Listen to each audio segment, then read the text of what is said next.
एक बार की बात है, बगदाद की पाक ज़मीन पर हज़रत गौसे पाक रहमतुल्लाह अलैह अपनी खानकाह में तशरीफ़ फरमा थे। चारों तरफ मुरीदों की महफिल सजी हुई थी। हर चेहरा तलबगार था, हर दिल इल्म की प्यास से भरा हुआ। उस महफिल में एक नौजवान मुरीद अदब से हाथ जोड़कर उठा और नरमी से अर्ज़ किया, हुजूर, हम दुनिया की रंगीनियों में गुम हो जाते हैं, दिल पर पर्दे पड़ जाते हैं। हमें वह रास्ता बताइए जो सीधे इश्क़ इलाही तक पहुंचा दे। गौसे पाक रहमतुल्लाह अलैह ने उस मुरीद की तरफ देखा। उनकी आंखों में ऐसा नूर था जो बरसों की इबादत और बंदगी से हासिल होता है। उन्होंने गहरी सांस ली और फरमाया, तूने बहुत गहरा सवाल किया है। याद रख, अल्लाह की मोहब्बत कोई बाजार में बिकने वाली चीज नहीं है। यह तो वह समंदर है जिसमें इंसान को अपनी हस्ती मिटानी पड़ती है। मोहब्बत की पहली शर्त है खुद को पहचानना। जो इंसान खुद को नहीं पहचानता वह अल्लाह को कैसे पहचानेगा। अपने नफ्स को देख, अपने गुरूर और लालच को पहचान। जब तक यह अंधेरे तुम्हारे दिल से निकल नहीं जाते, तुम्हारे दिल में अल्लाह की मोहब्बत का दिया नहीं जल सकता। फिर उन्होंने गहरी आवाज में कहा, लोग कहते हैं अल्लाहु अकबर, अल्लाह सबसे बड़ा है, मगर सोचिए इसका असल मतलब क्या है। इसका मतलब है कि तेरी जिंदगी में सबसे अहम, सबसे बड़ा सिर्फ और सिर्फ अल्लाह हो। जब तेरी हर ख्वाहिश, हर जरूरत सिर्फ उसी से जुड़ जाए, तभी समझना कि तू मोहब्बत के रास्ते पर है। मुरीद की आंखें भीग गईं।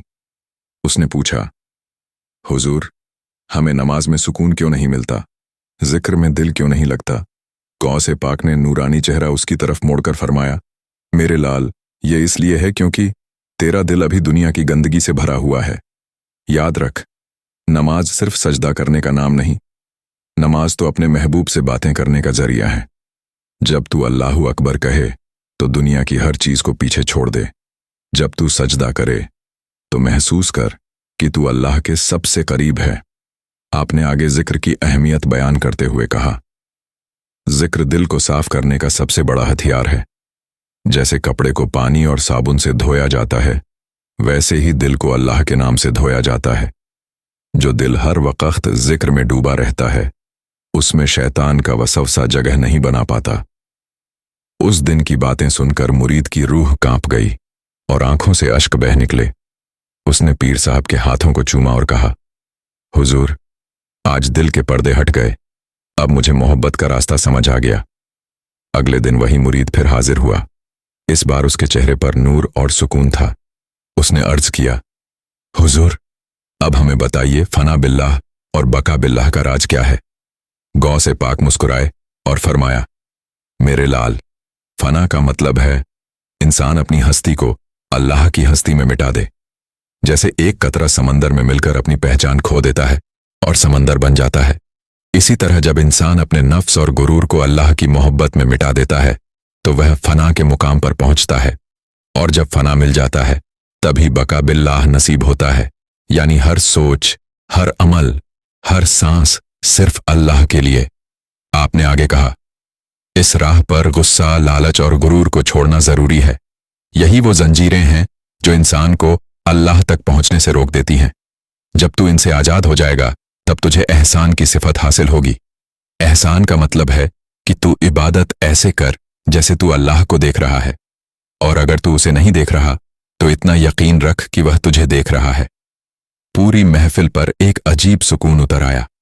हर दिल कांप रहा था, हर आंख नम थी। मुरीद रोते हुए बोला, हुजूर, अब मैंने समझा कि जिंदगी का मकसद सिर्फ एक है, अल्लाह को पाना। गौसे पाक रहमतुल्लाह अलैह ने दुआ दी और फरमाया, मेरे लाल, अब इस सफर को जारी रखना। मुश्किलें आएंगी, ताना मिलेगा, मगर सब्र करना।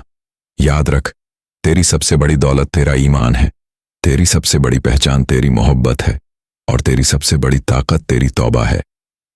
जब तेरी हर धड़कन अल्लाह के लिए होगी, समझना कि तूने अपनी रूह का सबसे बड़ा सफर तय कर लिया है। उस महफिल में बैठे हर शख्स की आंखें नम हो गईं। हर दिल से यही दुआ निकली, या अल्लाह, हमें भी अपनी रूह के इस सफर में कामयाब कर और हमारे दिलों को अपने नूर से रोशन कर। आमीन या रब्बुल आलमीन।